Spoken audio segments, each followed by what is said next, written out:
the existence I have now is like my dream version of reality. I wake up, I go Nordic skiing, I work on my puzzle for 6 hours, and then I go jog, and I eat some meals in between there.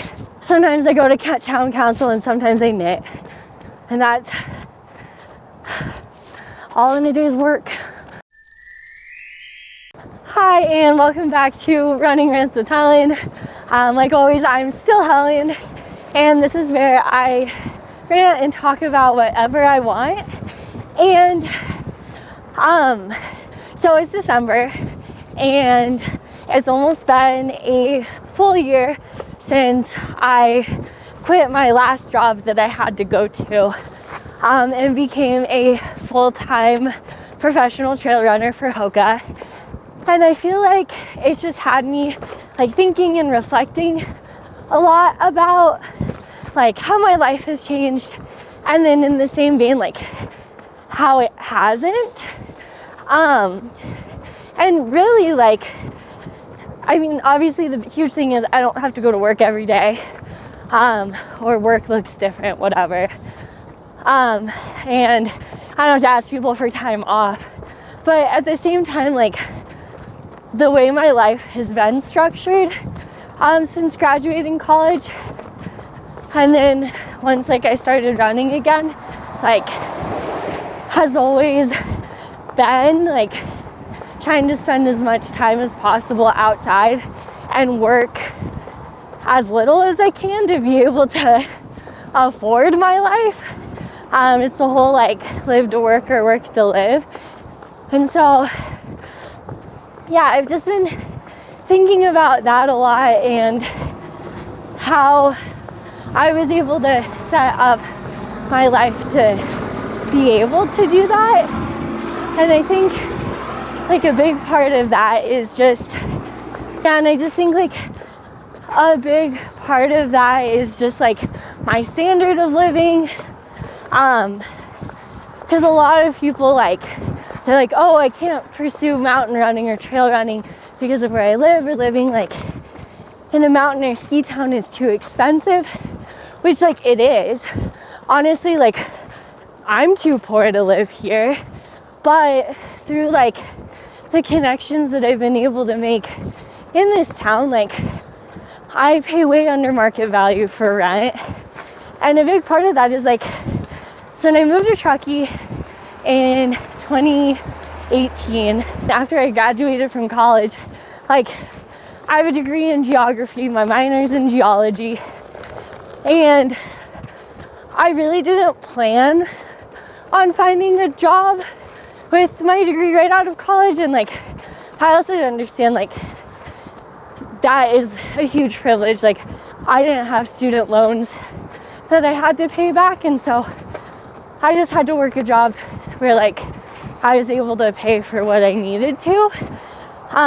So I got a job working at a coffee shop, and part of that too is my dad is a fish biologist, and he had to go to rehab a few times, and he always said like when he was in rehab he like wasn't able to get like a cashier job, or I think he like applied to work at like the Whole Foods fish department, and like couldn't get a job doing any of that because he had like no customer service experience. So he always told me like, you never know what could happen, like you should make sure that you have like a skill set or something like outside of your degree. So I might have taken that a little bit too to heart, because now I've never had a job within my college degree. But yeah, I worked at a coffee shop in Truckee, and I wasn't running. And then I stopped working there. I worked at a grocery store. And so like I was able to get groceries like at a discounted price. And then I worked at a different coffee shop. And then through that coffee shop, there's a woman, Gail, and I love Gail. She owns a wholesale coffee roastery, and so I started working for her. But also within that, I made it a point, especially when I started running again, like, and competing, to work multiple jobs at the same time, just because then, like, if you ask for time off, and you need like a week off, really you're just missing 2 days or maybe 3 days, and then that makes it like way more reasonable. Or I could like work less hours because I wasn't full time, and I would just like plug in all of these other jobs. I also worked at a poke place on Donner Lake.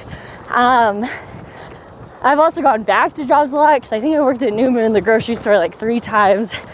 I worked at one of the coffee shops, I think 2 times. And then I started working in a backcountry ski shop. I think I've worked there like 5 times. And I'd say though, like, a big part of why I've been able to do that too is just like living in a ski town. It also like connects you or surrounds you by, I guess, like more people who just get it.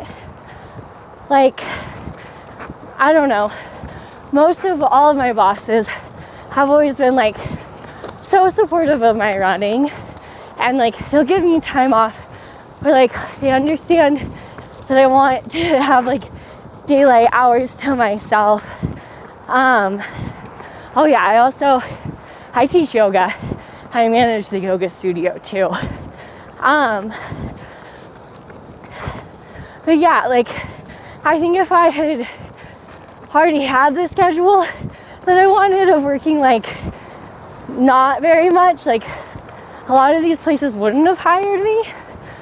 But because I wasn't really running when I found a lot of these jobs, like, I got to know the people, and then they were able to like help. Like, I don't teach yoga during summers now because I'm gone so long, but like I still have a place in that yoga studio always. And then like going back to Gail, she's the best. I was working for her when I first started racing again, and she paid for my race entry, like 2 of them. And then also, like, guess who got me into Nordic skiing? She like gave me her old boots, found me skis, and was like, "You're gonna love this." And she like always understood like I was gonna be a better employee if I got to go have fun outside first, just because like she's the same way. And so then I was like, "Come into work when you're done being outside." Oh, I also worked at a gym. I managed the gym for like a little bit too. And so like through all of those things, I feel like I've gotten like free ski passes or free shoes, or like, so like through all of that, I've been able to like figure out a way to live here. But it's also like, I guess, like what your priorities are and what your values are, and how you align your priorities with your values. Because like I don't have a whole lot of financial security, and like I also don't have a family to support. And so it's just like kind of weighing what is important to you, and then like living from there. Because I also understand, like, I don't know, like depending on where you live, like maybe like trail running isn't super accessible, and maybe life circumstances make it so you can't just pick up your life and move, which like really makes sense. I feel like in my life, like it's been a mixture of like being really, really lucky, but also like structuring my life in a way that like I'm able to receive these things. Because I do like, I feel like I've had a lot of serendipity of like, oh, and then this worked out, And then I met this person where like all of these things like align perfectly in like a way that you can't explain it.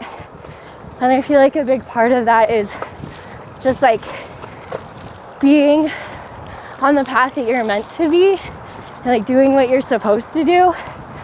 Because I feel like, you know, obviously once again life circumstances play into this, but like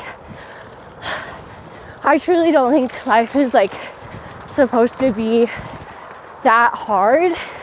And I think sometimes like if I'm facing like roadblock after roadblock after roadblock, like trying to do the same thing, sometimes it's like the universe trying to realign me with what I'm supposed to be doing, instead of like me fighting tooth and nail through something to get somewhere that's like not meant for me.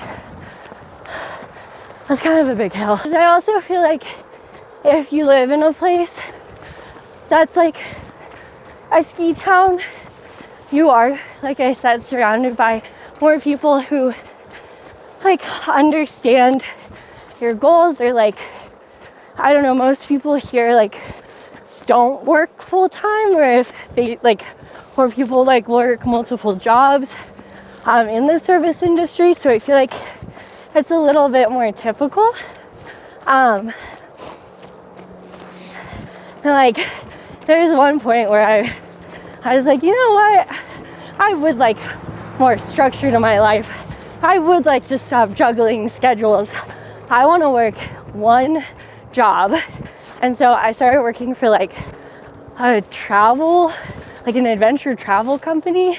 And like we mostly helped like plan trips to Kilimanjaro. And let me tell you, I made it about I think 2 months before I quit. I made it about 2 months. Like that job was about 45 minutes away from where I live, and I had to drive through ski traffic, and there wasn't actually 40 hours of work to do, but I still had to be there 40 hours a week, and I was nuts. And I think I just realized like that's not for me at this point in my life. Yeah, even though it was like associated with the outdoor industry, like I didn't get to be outdoors. And so, yeah, and then also I was sitting in traffic, and then I was like, I sit in traffic to then sit at a desk and do nothing. And I just like truly felt like I was wasting my life away.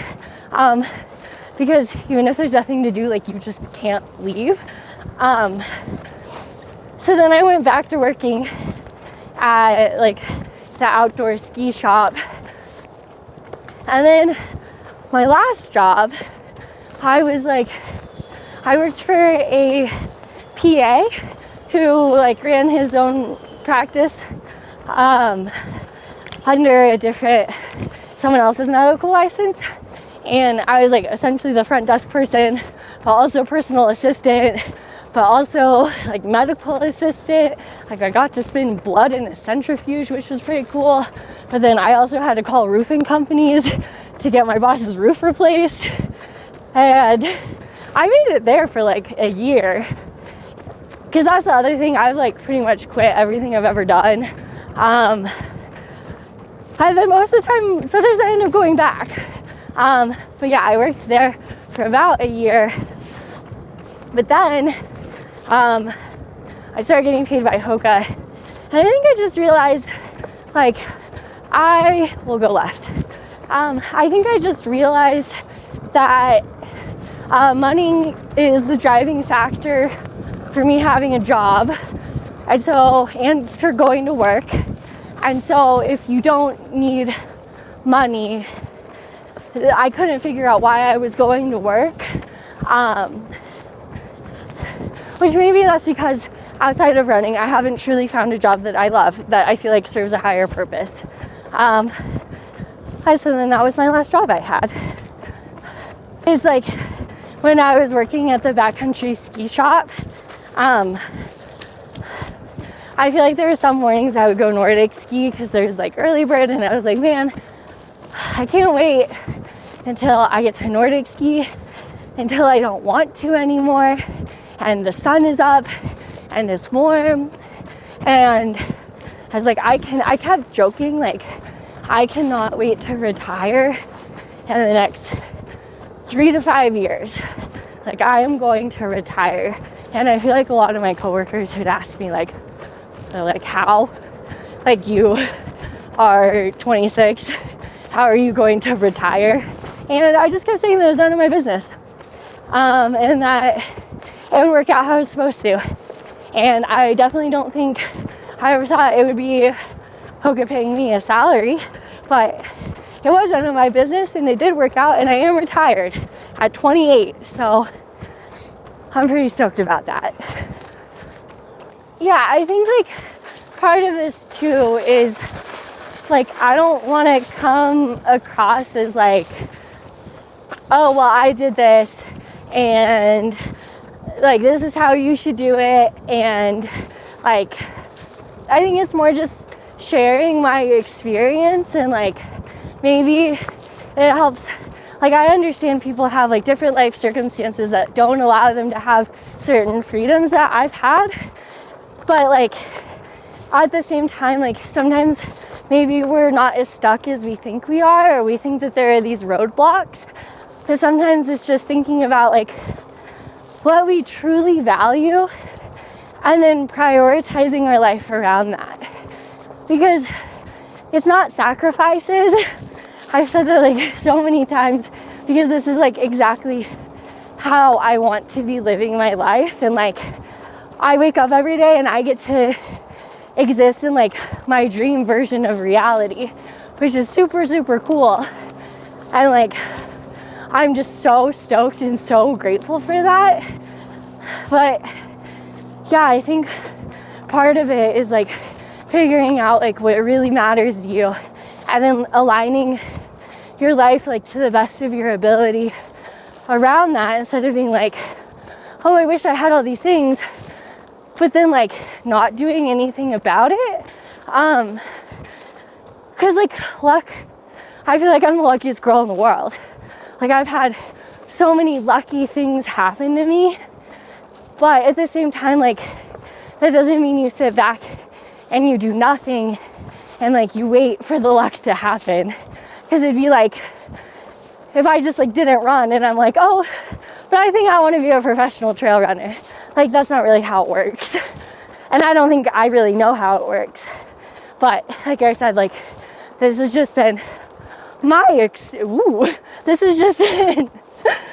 experience in life, and like how I've gone about it. And also like my dream version of reality could be someone else's worst nightmare. So like, I live in cold and I run a bunch, and for some people like that wouldn't be fulfilling at all. And so like I said, it's just about figuring out what that is for you. This has been another episode of Running Rants with Helen. Thanks for watching, and I'll see you next time.